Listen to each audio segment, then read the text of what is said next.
जय श्री माताजी। सभी सहयोगी भाई बहनों का आज के ध्यान सत्र में हम स्वागत करते हैं। कलेक्टिव बंधन।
तीन महामंत्र, उसके पश्चात श्री गणेश मंत्र।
परम पूज्य श्री माताजी कृपावंत होकर हमें ध्यान में संतुलन प्रदान कीजिए। इस संतुलन की अवस्था में हमें ध्यान का आनंद मिले, निरानंद मिले, ऐसा आशीर्वाद हमें दें। परम पूज्य श्री माता जी, आपकी कृपा में इस संतुलन की अवस्था में हम अपनी ध्यान की गहराई में उतर सके, ऐसी स्थिति हमें प्रदान कीजिए।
इसी ध्यान की अवस्था में हम परम पूज्य श्री माता जी की अमृतवाणी आत्मसात करेंगे।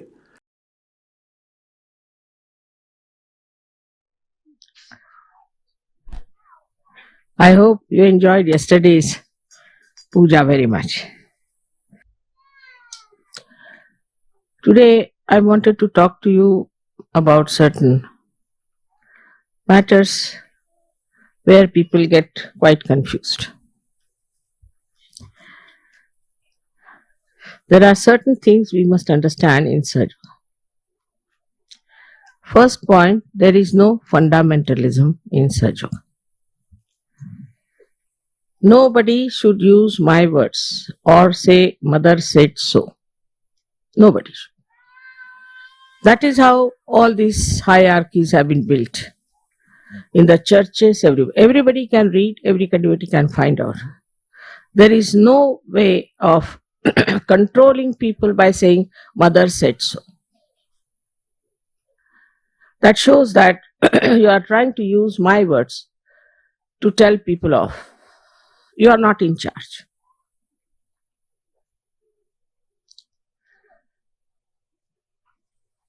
If I say something in the program of Sahajogis, I say it because it is heart to heart talk between my children and myself.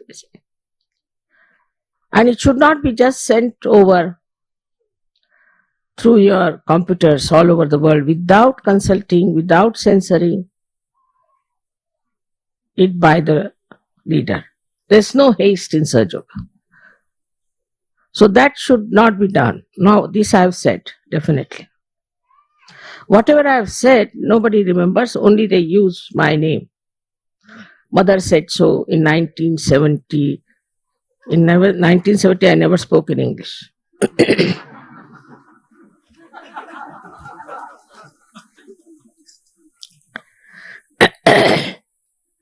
So all these historical utterances should not be used. We live in the present. That time maybe the situation was such I might have said something, but today the situation is different. Maybe because Sahajogis were just coming to Sahaja Yoga, maybe they needed some sort of a guideline. It's a journey, first of all. It's a journey. You are passing, supposing passing through a slope. Then you have to use a different type of method. Now you are walking on a plain land. Then you don't behave as if you are climbing a mountain. So it's a journey of Sahaja Yoga to our destination. The destination is that we have to emancipate maximum number of human beings into Sahaja Yoga.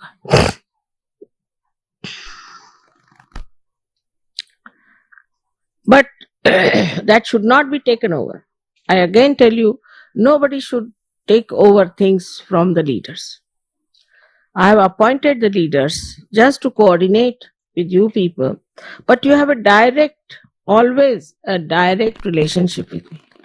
So far, all these people who believed in God had no direct connection. But now you have. So why not use me?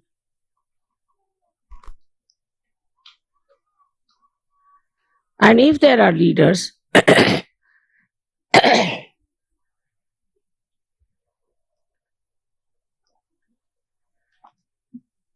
you have to ask the leaders.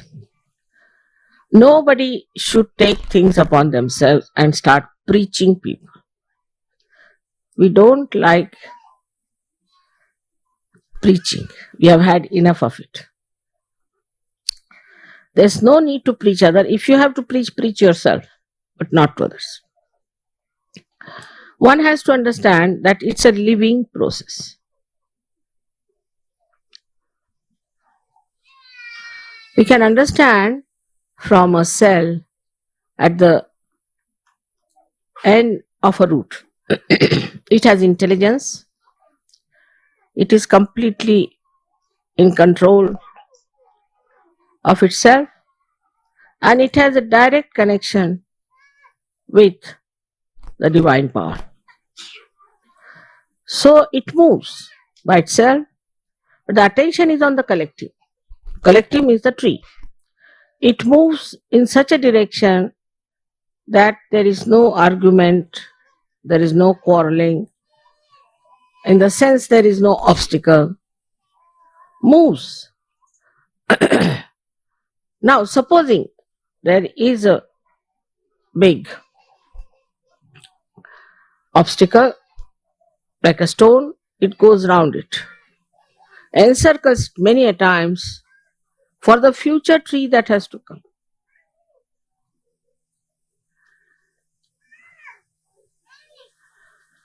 So, from the past, what do you get is the relative idea as to where you have reached. And from the future, you have to know how far you have to go. This is very important to understand because these things creep into the Western mind very easily. They don't want to have direct relations with me. That's how then you will start forming groups. One person will stand up, mother says so, finished. One tent is raised. Another one say, mother says so. Somebody will use my tapes. Anything. There's no need at all for you to get to these things and listen to them.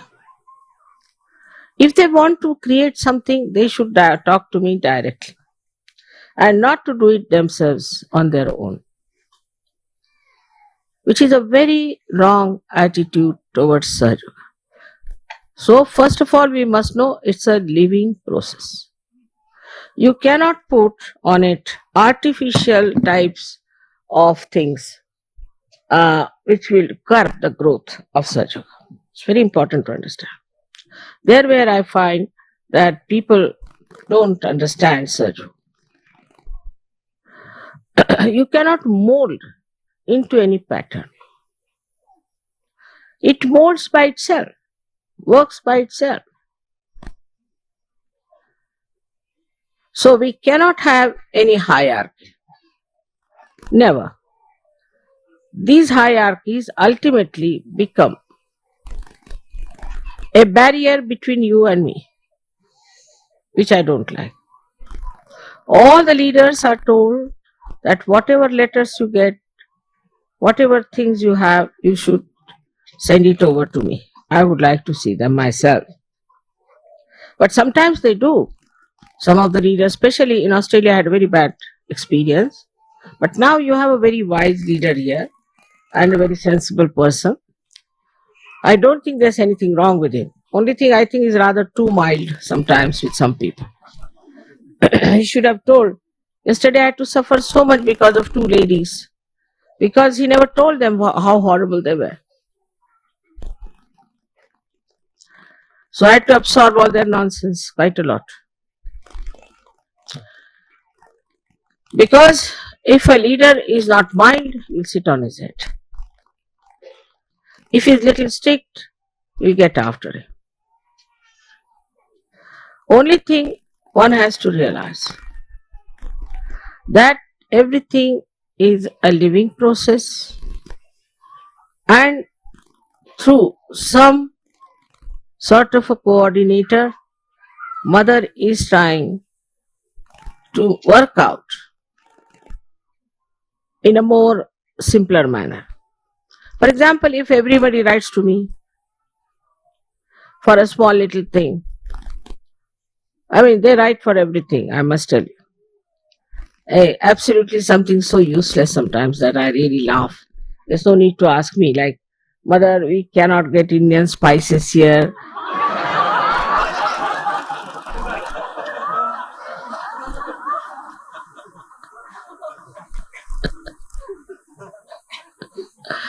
All these stupid things. Then second in about the husbands or about the wives.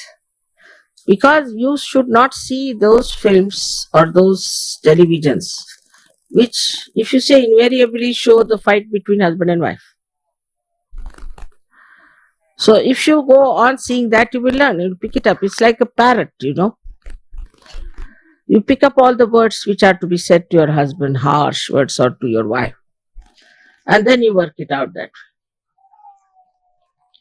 And so many questions could have been easily solved. I think to work out the marriage is only question of a woman, not so much of man. Normally men don't want to marry, normally. Though they have no responsibility, they don't have to produce children, anything. But still they don't want to marry. They are sort of little bit afraid also. In the West, especially, not in India. In India, men want to marry because they get somebody who will spoil them, who will never answer them, listen to them, be humble. So they want to have, see, they marry. But here in the West, I have seen men don't want to marry. One fellow, I told him that you have to get married. He disappeared for 3 days.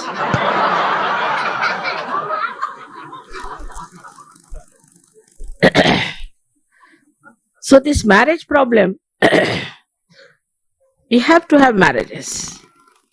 But this marriage problem comes when women don't know how to adjust, mainly, I must tell you. The first thing is you have to really spoil your husbands. Actually, they should entirely depend on you for everything. Then what will they do? But in a loving manner, not in an oppressive way. Do not demand anything, do not expect anything. Just be gentle, kind, express your love. Then they get used to it. They can't live without it. These tricks should have told to you by your parents, but they might have been the same as you are. So you don't know the tricks of the trade.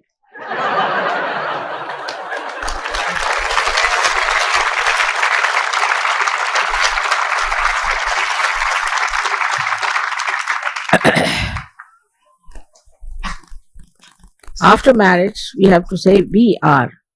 We. Shouldn't say I. And also understand, you see, men are different from women. They are different. You are the preserver of the society. They are the creator, but you are the preserver.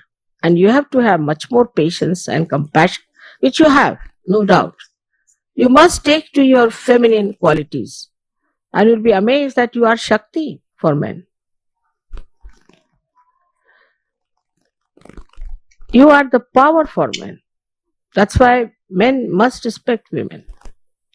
If they don't respect women, not their romanticism and nonsense, but as personality, if they don't respect, then they suffer every way, especially materially. Materially they suffer, and also reputation wise.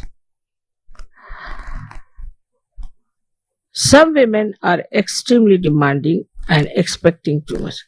Perhaps maybe they see those pictures of Romeo, Juliet and things like that.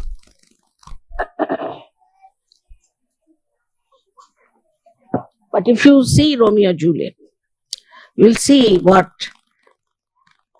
Shakespeare wanted to communicate. He was an Avaduta. He wanted to communicate that these are all futile enterprises. Both of them died. They could never enjoy companionship. We had so many problems like this in England also. So I told them, what books you read? Most of them read books of romance, all right. But romance before marriage. There are no books about romance after the marriage. Can you imagine? So, naturally, there's a problem. After marriage is quarreling. Before marriage, romance. So why marry?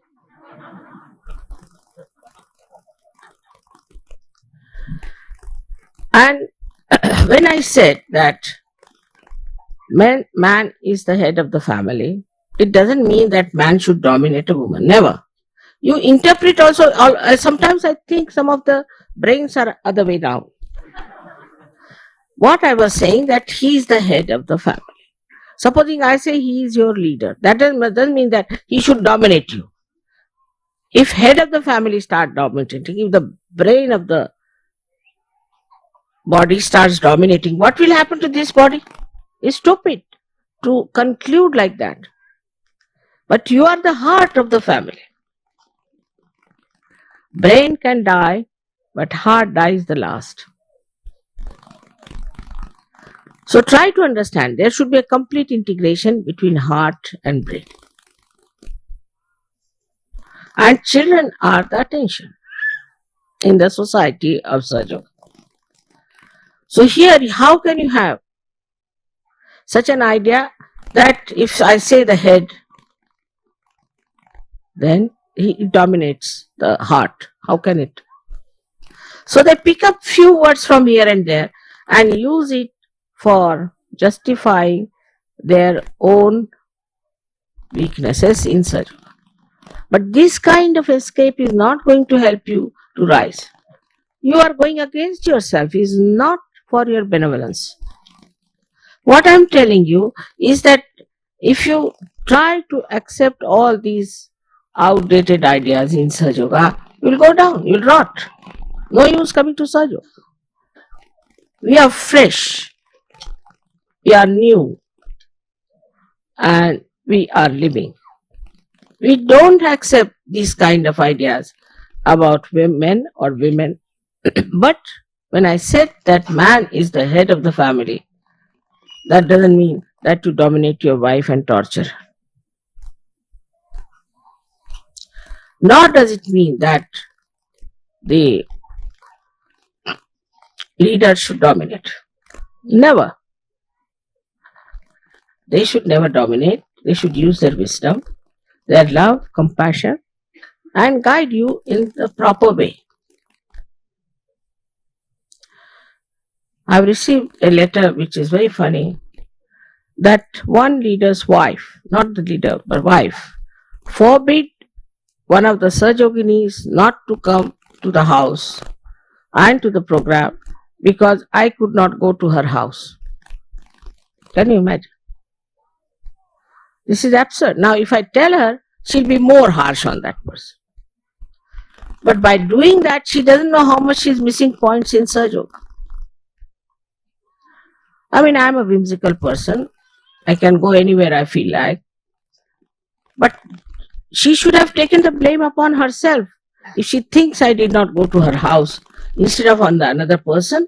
Also, there's a thing that this is my house. This is the biggest nonsense. Mother should come to my house. With Indian especially, it's too much. Please come to my house, mother. Come and have dinner with me. Who are you?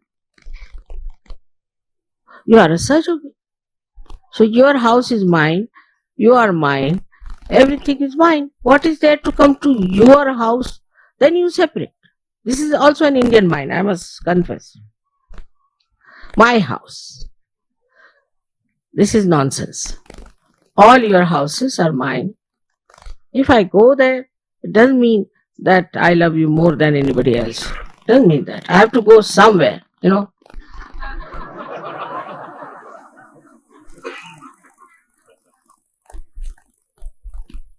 Like somebody asked me, why did you take your birth in Christian religion? I said, I had to take my birth somewhere. But better was for Christians because Christians are absolutely fundamentalist mentally. Mentally, they are absolute fundamentalist. Mentally. That's more dangerous. Muslims, you can make them out they're fundamentalists because they do not have that finesse about them. Openly, they are fundamentalists. But Christians are very great fundamentalists. But going to somebody's house now is becoming a problem for me. Because if I go to somebody's house, that person gets the ego, oh, she came to my house.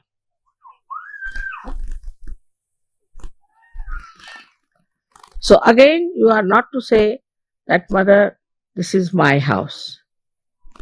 Mother, this is your house. If I go there, well and good. If I don't go there, well and good. What does it matter?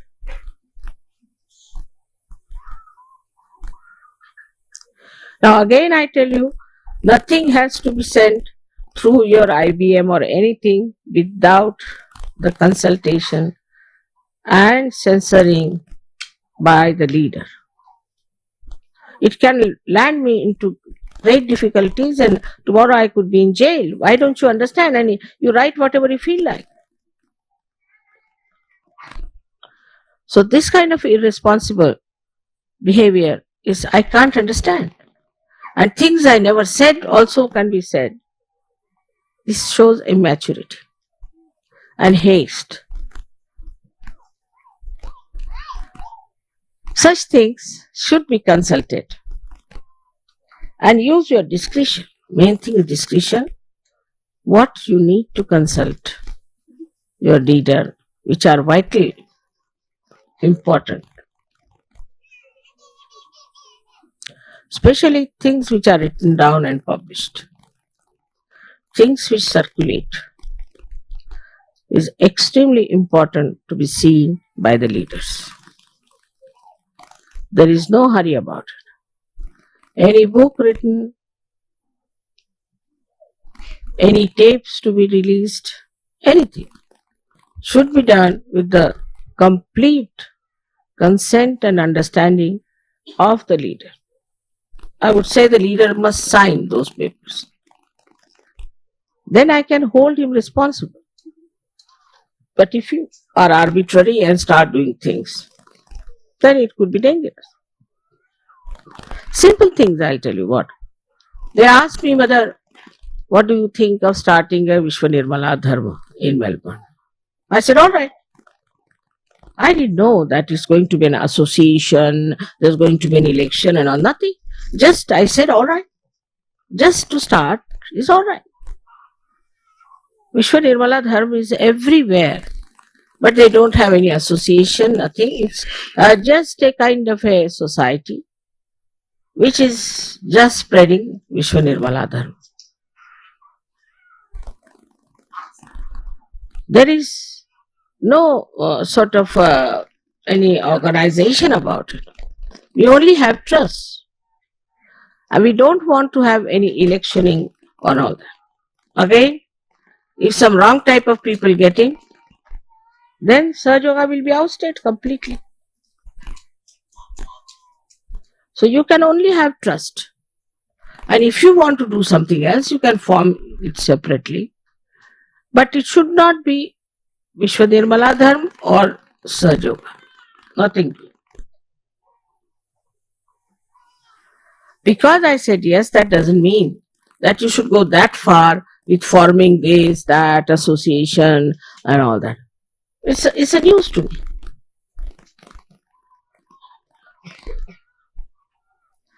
All right, whatever has been done has to be rectified. Absolutely to be rectified. And we have to bring it down to a proper level. And should be there people who should be elected as good people who are in Sahajayoga, who have so far have been doing everything in a straightforward manner, and who have been very, very sensible about it. There's also a suggestion that we should project ourselves to outside things. If it means that we have to go to other organizations, it's wrong. All these organizations are dead organizations, they are not living organizations. But if they want to come to us, all right. But we should not go and break our heads with them. Because you will end up not only with opposition, but you will catch from them negativity. Try to understand. We don't have to grow that fast that we get all the lunatics in Sahajayoga. We have to be very careful. You can only have Sahajogis who are seekers, who are honest, who are humble, who do not want any money or power out of Sahajayoga. It will grow. It has grown. Just imagine. 2 people came from Australia and see how many are there. It will definitely grow, no doubt. But do not try to organize it. You cannot organize. Once you start organizing, then the growth can be stunted. Like you have seen bonsai. Bonsai, when they cut it and organize it, it becomes a small tree. But I haven't seen any tree which grows, if it is organized, grows more. Never.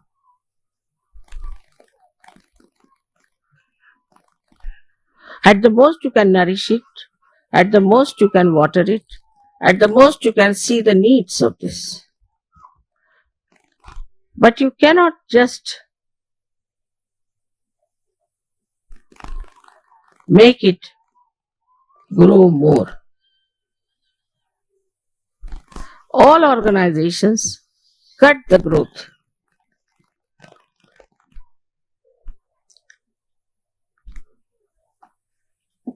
In the beginning, it may look that by organizing it, it has increased.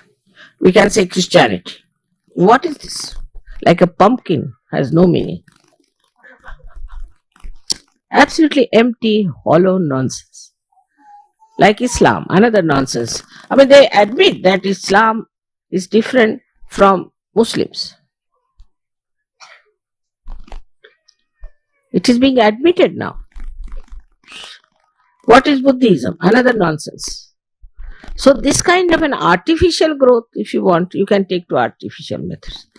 We really want substantial people, substantial dharma, innate within ourselves. We don't have to take to these artificial things. We are using lots of artificial manure now. And people are revolting against it because they think that all these artificial things are harmful to us. So allow it to work out through the grace of this divine power in a more natural manner than putting artificial organizations, artificial this and that. I think some of you must have been to Harvard or something to learn how to grow the business. And that's how you try to grow. But ultimately comes to recession.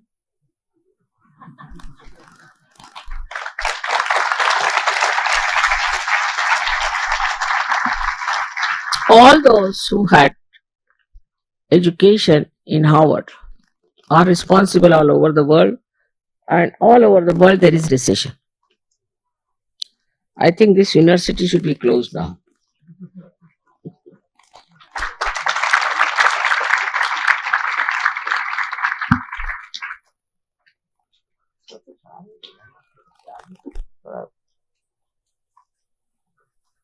ऊपर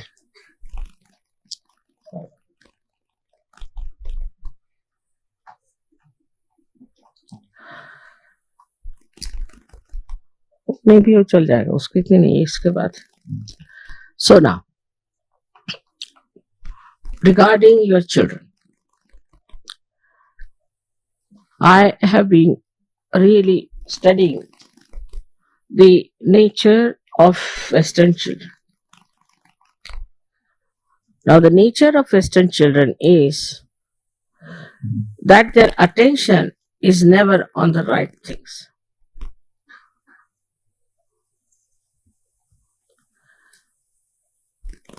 Not on studies. I should say not at all on studies. Now, on food, yes. Like in England, they asked for baked beans in the morning. Now, these horrible tinned baked beans which you have been giving to them are not at all suitable for Indian climate. And they are no good. You see, if you see a Western health of a person, I mean, when you go to India, you get diarrhea. You cannot stand heat. You cannot stand cold. Anything that changes, you feel so much the sickness. Apart from that, all the time you are tired. You must introspect. Little work you'll do and you are tired. I mean, you see in the films or anywhere, I've seen, even in the television, they'll come and sit down. What work they have done, God knows. All the time. What is the reason? The reason is to think too much. Same with your marriages. You start thinking, what are my priorities? What should I do? Start analyzing. Just do it what you want to do. This thinking too much is responsible for your susceptibility to diseases. Of course, Muladhara is one of the most important chakra, no doubt. If the Muladhara is weak, you catch it. You can catch any disease. For example, cancer, AIDS, schizophrenia, Yuppies disease, also the secret diseases, herpes and all these things are very common in the West, but not in India. Very few. Because of a strong Muladhara. So now, first problem is how to strengthen your Muladhara.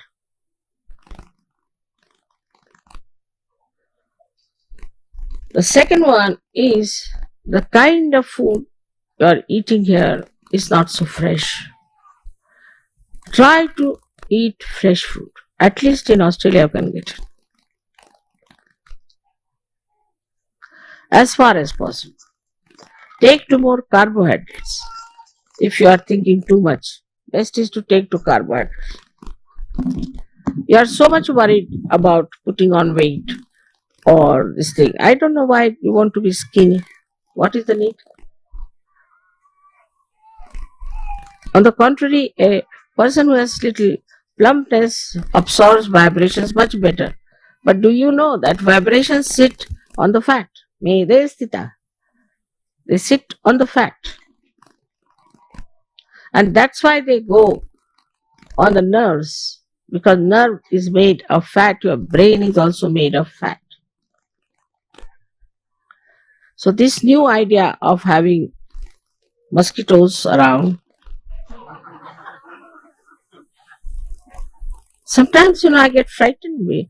I think next moment that person is going to fall on the ground.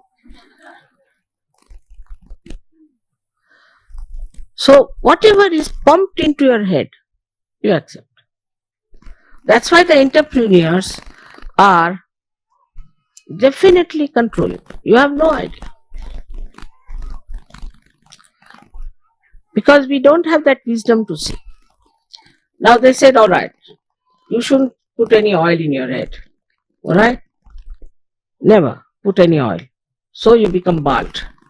So they can sell wigs.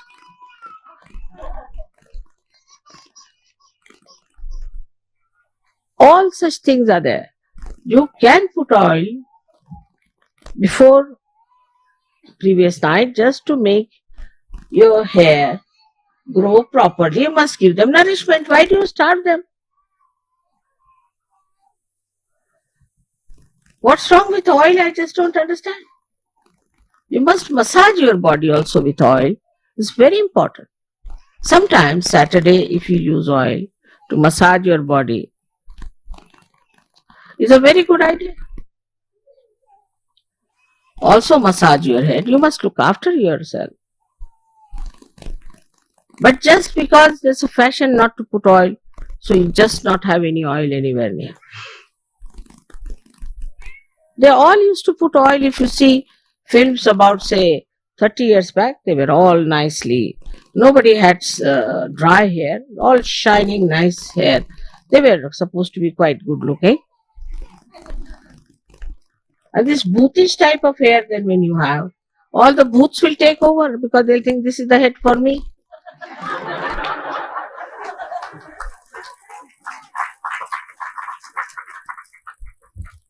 So try to understand what is good for your body and what you should do. Massaging your body is a very good thing. I think without oil I cannot exist. Really. Because my work is on Sastra. And if I starve my hair, either I'll become completely bald or mad, one of the two. It's very soothing to massage your hair, very soothing for your nerves, everything. And you are realized souls, there's vibrations flowing. You should massage your head nicely. Take about an hour on a Saturday. Saturday is the day of Shani, is the day of Saturn, the day of Shri Krishna. He's so fond of butter and oil.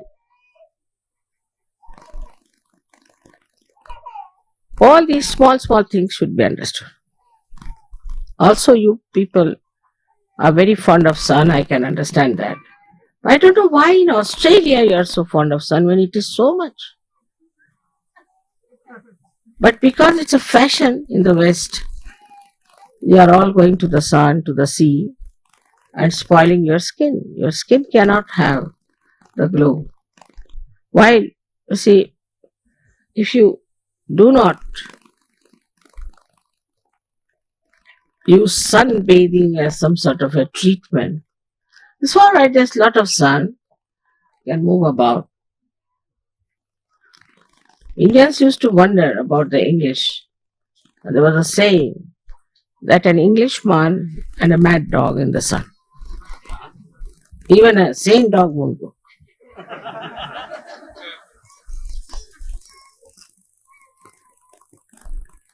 All such things should be understood.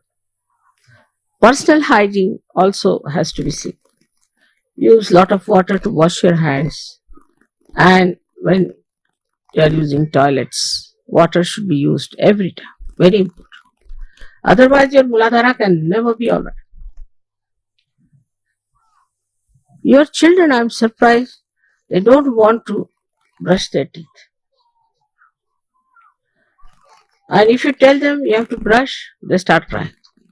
If you tell them you have to have a bath, they start crying. Imagine in that sweltering heat of India, they don't want to have a bath. And they smell. But when you tell them, our parents also smell like that. Their mouths smell. In India, at least twice, we must brush. Once in the morning, once in the evening, minimum. Evening time, we all brush our teeth in India. It's very important. Now, these are such small things which I think our culture in India has already taught us long time back. I mean, we don't have to tell anyone like this. They'll say, what are you telling us? This nonsense.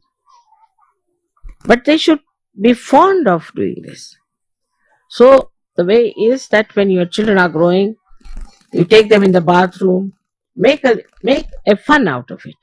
Now let's see, we'll brush our teeth. You brush your teeth, I'll brush my teeth now. See whose are whiter. Like that. Make a fun out of it. You are the one who can teach them good hygiene. Then bathing. All these little things are very important for you and for your children. So the hygiene part is very poor, personal hygiene. Of course, your house is very clean. Absolutely. If anything falls on the carpet, immediately you pick it up. Because this carpet may be sold later on. Whatever is sellable, you look after. Now your teeth also can be sellable. You need not neglect them. But you will not be careful. Whatever is sellable, you are very careful. Your house, very careful. Your carpets, very careful. But whatever is not sellable is not worth it. Now in Sahajayoga, we should know that nothing is sellable. Whatever we have and own, we'll keep it with ourselves or give it to our children or give it as presents to others. We are not going to sell anything. Everybody is a seller. House is to be sold, very particular about the house. If something goes wrong, we'll shout at children. We were surprised that these children were more careful about nonsensical things like carpets than their teeth. Something fell down on the carpet. Immediately they all rushed and cleaned the carpet. We started wondering what's the matter with them. That's not their job. That's the training they have. Whatever is sellable, they try to put right. So we must change our mind and say that whatever we own, we are not going to sell it. Or sometimes you have to sell the house, all right. That's not so important. In any way, whether the house is clean or dirty, you will face the same price. That's my experience. Whether you decorate or not. On the contrary, undecorated houses they like because of their ego. Very surprising. We had bought a house in Hounslow. And one side belonged to one of the Sahajayoginis, one side to me. I had no time to decorate or anything. And she, poor thing, spent so much money to decorate it and all that. And some people lived also. Of course, she made little money out of it, whatever it is. But my house sold for a higher price than hers. Why? They said it's already done. We can't do anything about it. So also the ego is there. That we should be able to do something in the house. And thus, it doesn't make difference. In any way, they don't pay for your carpets and don't pay for your things. But people are so particular about their furniture, about everything.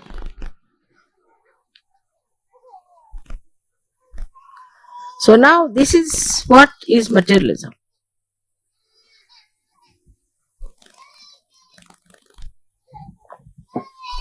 Is absolute materialism.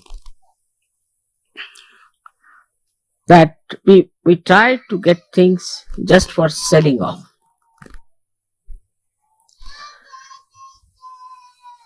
On the contrary, we have to look out what are the beautiful things made by hand. What can we have?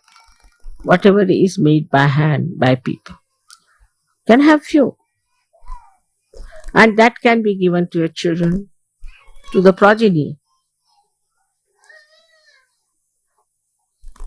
Also, sometimes the idea of antique. Who's this child? Please take away. Who's the child? Who is the child crying? You must find out why the child is crying in my program. Must be something wrong. Must be some bada.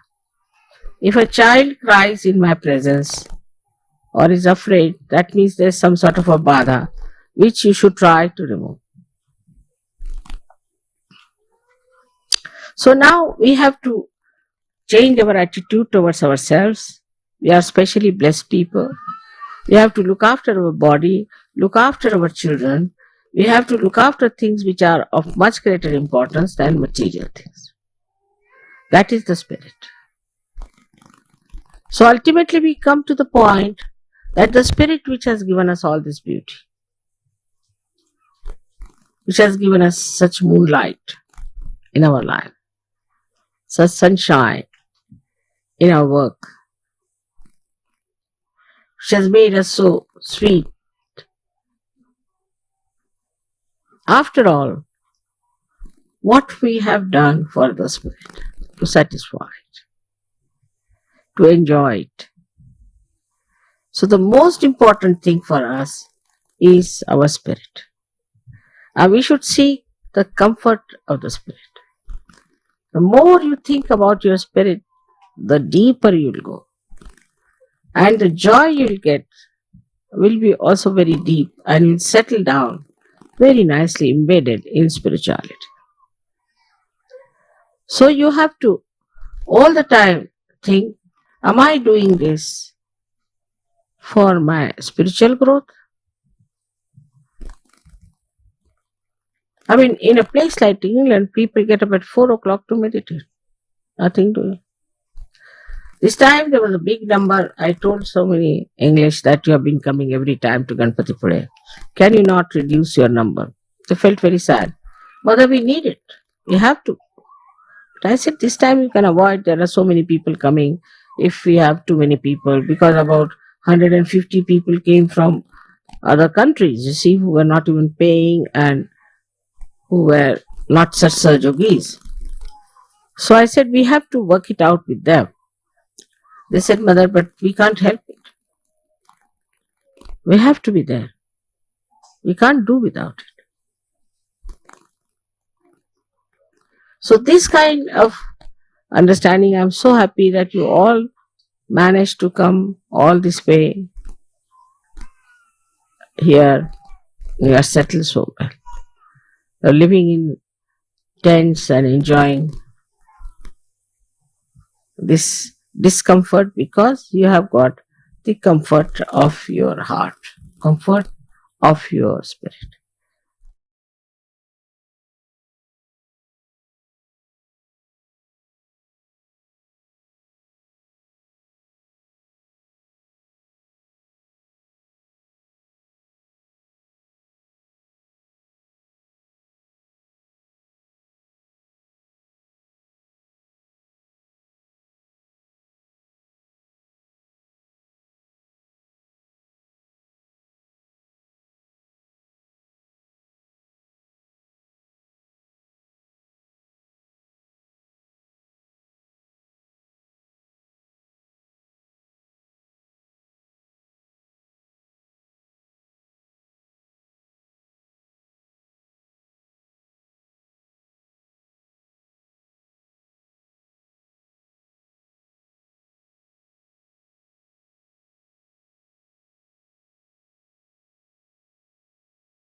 जय श्री माता जी।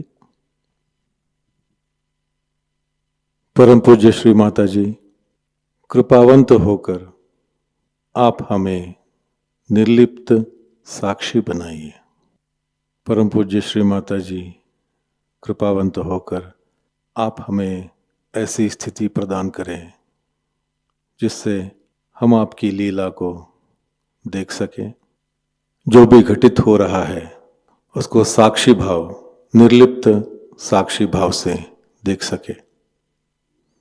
परम पूज्य श्री माता जी, हमसे जो भी कार्य हो, जो भी कर्म हो, वो सब हम आपके पावन चरणों में रख सके, पूर्णतः समर्पित होकर रख सकें, ऐसी स्थिति हमें प्रदान करें। परम पूज्य श्री माता जी, आपके प्रति अनन्य भक्ति हो, इस तरह का आशीर्वाद और ऐसी ध्यान की स्थिति, आध्यात्मिक स्थिति हमें कृपा कर प्रदान कीजिए। श्री माता जी, आपके पावन चरणों में हमारे कोटि कोटि प्रणाम।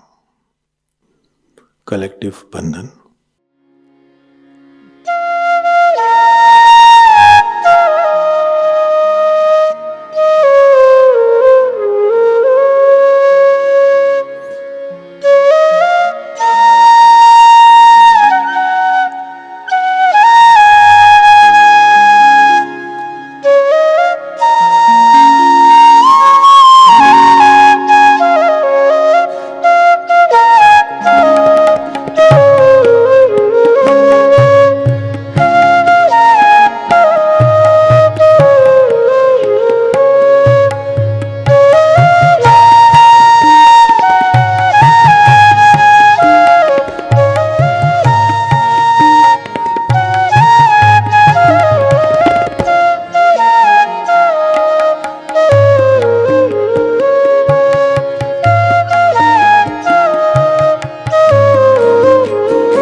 आज का ध्यान केंद्र यहीं पर संपन्न होता है। जुड़े रहने के लिए बहुत बहुत धन्यवाद। जय श्री माता जी।